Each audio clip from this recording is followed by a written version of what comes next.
Donc, nous allons corriger le devoir maison numéro 8 sur les fonctions de référence.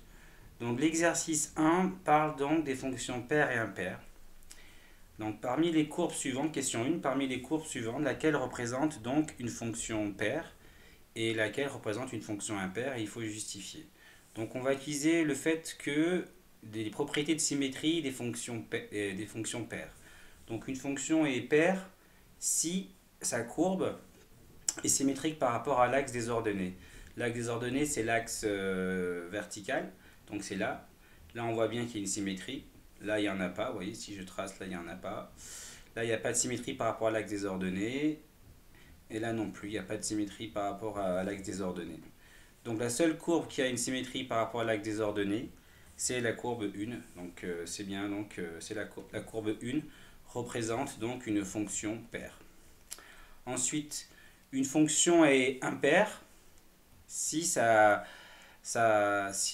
la courbe est symétrique par rapport à l'origine du repère, cette fois-ci, à l'origine. D'accord? Donc ça, c'est ce que je dis donc, dans la deuxième partie donc, de la correction. Donc là, il n'y a pas de symétrie, donc une symétrie centrale, c'est-à-dire qu'on fait un demi-tour par rapport à cet axe. Là, on voit bien qu'il n'y a pas de symétrie centrale. Là, pas du tout. Ben là, oui, il y a une symétrie centrale. Vous voyez, si je fais un demi-tour de cette partie-là, par exemple, si celle-ci, je lui fais subir un demi-tour,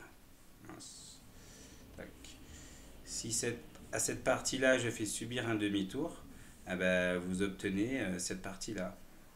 Ok. Celle-ci, non. Là, si je prends ce point-là, il n'y a pas de symétrie centrale sur cette courbe. Donc, la seule courbe qui admet une symétrie centrale, donc de centre l'origine du repère, c'est la courbe 3. Ensuite, question suivante. Il faut montrer que la fonction ici, f de x égale 5x carré plus 1, est une fonction paire. Okay. Pour montrer qu'une fonction est paire, il faut montrer que quelle que soit la valeur de x, bah, f de moins x, c'est f de x. C'est-à-dire que deux nombres opposés, donc x et moins x sont opposés, bah, ils ont la même image par f. Donc on commence par f de moins x.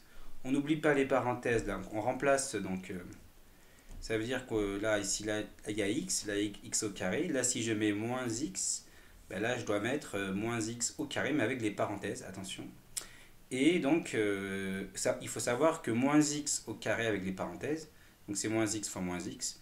Donc quand on multiplie deux nombres de même signe, c'est plus, donc là ça veut dire plus, donc il n'y a plus de parenthèses.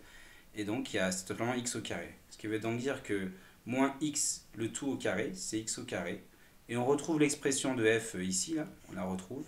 Donc c'est f de x. On vient de montrer que quelle que soit la valeur de x, f de moins x, c'est égal à f de x. Donc la fonction est paire. Ensuite, question 3. Montrer maintenant que la fonction g ici, définie ici, elle est impaire cette fois-ci. Donc impaire, c'est montrer que deux nombres opposés, en fait, ont des images opposées. D'accord? Alors, on part de g de moins x, là. Donc on va remplacer le x par moins x. Donc là, ici, il va avoir moins x, et là, il va avoir moins x. D'accord? Ici. Donc là, on n'oublie pas les parenthèses, ça c'est important. Il ne faut pas oublier les parenthèses autour de x. Il y a moins x au cube, moins x au carré. On sait que moins x au cube, c'est moins x fois moins x fois moins x.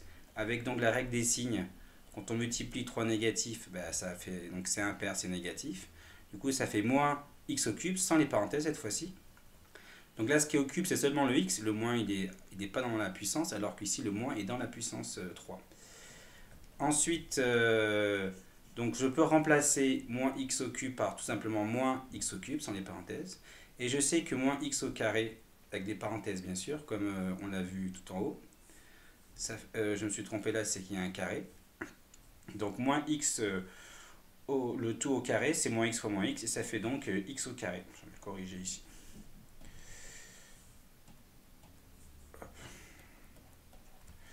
Donc j'obtiens cette expression, et l'idée c'est que le moins qui est là, je vais le sortir en fait de la fraction, je peux le sortir. Je le mets ici, vous voyez. Là on retrouve du coup moins, et l'expression qu'on a à droite du moins, c'est tout simplement g de x que vous voyez là, ici c'est g de x. Donc ça fait moins, plus loin g de x. Donc on a montré que quel que soit x, g de moins x est égal à moins g de x. Donc la fonction est impaire. Voilà, l'exercice est terminé.